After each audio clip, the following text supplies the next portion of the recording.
Hi everyone, this is Ms. Granger. In this video, we're going to go over the second part of our Lesson 2 Themes of World History. So in part 1, you learned and took notes on this first page.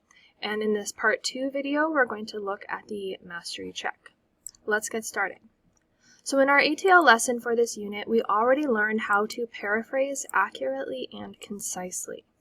So now our directions say this. Directions: choose 3 sentences from below and paraphrase them.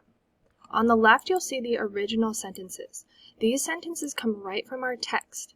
You are going to choose 5. They're all separated by a couple of spaces. You're going to choose 3. There are 5. You will choose 3. You'll read the sentence here, and on the lines right next to it, you will paraphrase them in your own words, just like we practiced already in our previous lesson.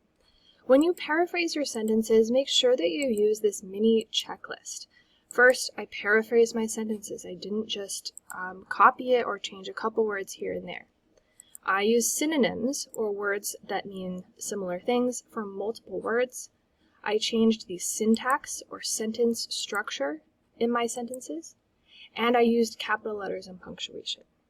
So this is our mastery check now. Remember that I'm going to be grading you on the criteria that you'll see at the bottom of the page. It is the same thing that is included in this mini checklist.